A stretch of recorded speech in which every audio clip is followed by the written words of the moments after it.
نه ویل خودخواهي نه ده، د ځان ژغورنه ده.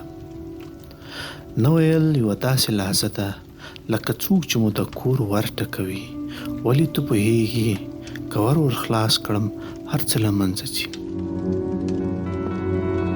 ولې موږ په ژوند کې ټول هغه ورونه خلاص کړي د هغه کارونو لپاره چې نه یې غواړو، د هغه انسانانو لپاره چې زموږ انرژي رانه اخلي، د هغه وعدو لپاره چې د زړه له تله مو بد ځینې راځي.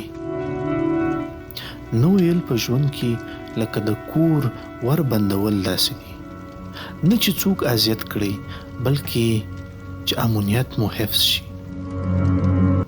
د دې لپاره چې ټول وکولای شي تر دروازې مو درشي، اما هغه خلک چې تاسو غواړئ دننه شي.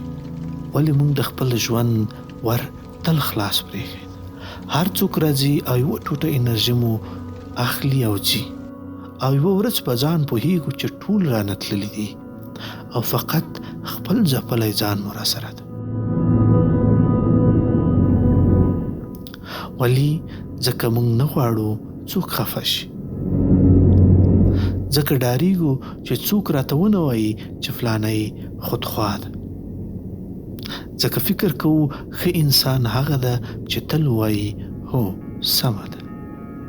اما حقیقت دا ده هغه انسان چې تل وایي سمه ده کم بې ارزښته کیږي او په هیڅ بدلیږي، انرژي یې ځي، حوصله یې ځي.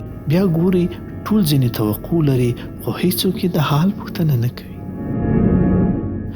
دا ما بار تجربه کړې ده. هغه هوګانې چې مې د زړه له تله نه دی ویلي، دا مې حس کړي چې ژوند مې هسې ضایع کوم.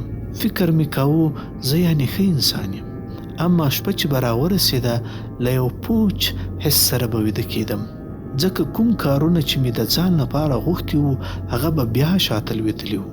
تل مې نورو ته وخت درلود، اما د ځان لپاره هیڅ هم نه. اوس څنګه نه ویل زده کړو؟ لنډ او محترمانه ووایه، لازمه نه ده چې په زرهاوو دلایل وړاندې کړئ. یو نه، متاسفه یم، اوس راته ممکنه نه ده چې دا کار وکړم. دا کافي ده. هر څومره چې ډیره توضیح ورکوي په هماغه اندازه ډیر فشار ته لار هواروئ. د نه په ځای د هغه بدیل ورکړئ. په ځای ورته ووایئ نن نشم کولی، راتلونکې اونۍ کې به ګورو. په همدې ډول مو هم له خپله حده دفاع وکړه او هم مو خپل حسن نیت ثابت کړ. په یاد ولره نه ویل خودخواهي نه ده.